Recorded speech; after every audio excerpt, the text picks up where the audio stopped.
कौन सा मजहब और कौन सा ऐसी कौम है जिसको विपरीत परिस्थितियों में हिंदू दर्शन ने अपने यहां शरण न दी हो, उसको फलने फूलने का अवसर न दिया हो। कौन सा ऐसा है दुनिया के अंदर? लेकिन आज जिस हिंदू दर्शन ने सबको शरण दी, सबको फलने फूलने का भरपूर अवसर दिया, आज जब उसी के खिलाफ षड्यंत्र होना प्रारंभ होता है तो उसे एकजुट होना तो पड़ेगा ही। और मुझे लगता है इन लोगों के कर्मों का फल है कि पूरे देश का हिंदू जनमानस आज इस बात के लिए तैयार हो रहा है कि उसके खिलाफ आज शासन तंत्र से जो षड्यंत्र हो रहे हैं उसका जवाब अपने स्तर पर देना ही पड़ेगा। और आज वही स्थिति सामने आई है। महोदय, मैं पूछना चाहता हूं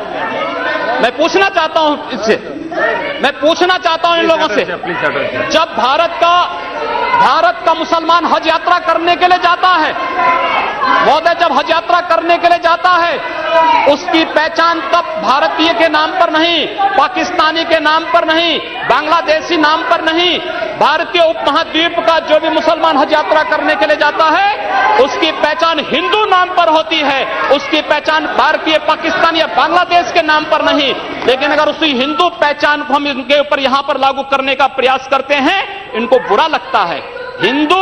हिंदू सांप्रदायिकता नहीं, हिंदू राष्ट्रीयता का प्रतीक है। और भारत की राष्ट्रीयता का प्रतीक हिंदुत्व को बदनाम करोगे तो उसकी कीमत चुकानी पड़ेगी इन लोगों को। और इसलिए महोदय, मैं आप सबके आपके माध्यम से एक बार कहना चाहता हूं, महोदय, एक बार गुरुदेव रविंद्रनाथ टैगोर ने कहा था, गुरुदेव रविंद्रनाथ टैगोर ने एक बात कही थी। उन्होंने कहा था अगर भारत को समझना है, बैठ जाइए आप, फालतू बात करते हैं। महोदय, उन्होंने कहा, गुरुदेव रविंद्रनाथ टैगोर ने एक बात कही थी और उन्होंने कहा था कि अगर भारत को समझना है तो मैं भारतीय अस्मिता को पहचानना पड़ेगा। और भारतीय अस्मिता को पहचानना है तो स्वामी विवेकानंद के बारे में आप जान लीजिए। स्वामी विवेकानंद ने एक बात कही थी कि गर्व से कहो हम हिंदू हैं। स्वामी विवेकानंद ने एक बात कही थी कि गर्व से कहो हम हिंदू हैं। स्वामी विवेकानंद तो सांप्रदायिक नहीं थे, स्वामी विवेकानंद तो किसी पार्टी के नहीं थे। स्वामी विवेकानंद ने तो भारत का प्रतिनिधित्व किया था पूरी दुनिया के अंदर।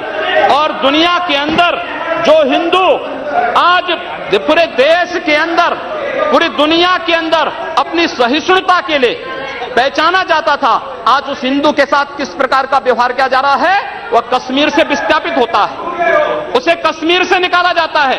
एक भी बार इस सदन में चर्चा नहीं होती है, इन लोगों का मुंह नहीं खुलता जब कश्मीर से 3.5 लाख की संख्या में कश्मीरी पंडित निकाले जाते हैं, तब ये लोग नहीं बोलते।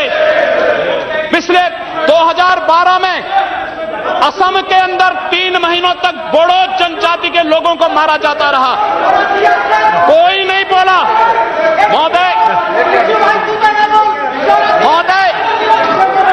कोई नहीं बोला।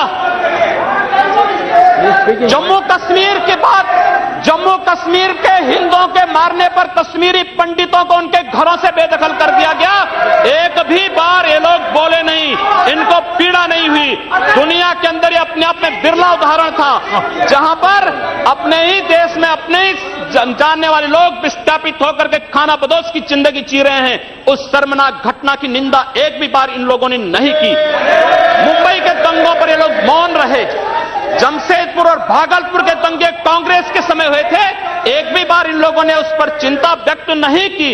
और तो और 1984 में इस देश के अंदर जिन सिख गुरुओं का योगदान इस देश को बचाने और इस देश की धर्म और संस्कृति और इस देश के समाज को बचाने में बहुत महत्वपूर्ण थी, उन सिखों के कत्लेआम पर भी इनको शर्म महसूस नहीं होती है। और आज लोग इस देश के अंदर बात करते हैं सांप्रदायिक सौहार्द की, इनका पूरा चेहरा सांप्रदायिक हिंसा से रंगा हुआ है, सांप्रदायिक एजेंडे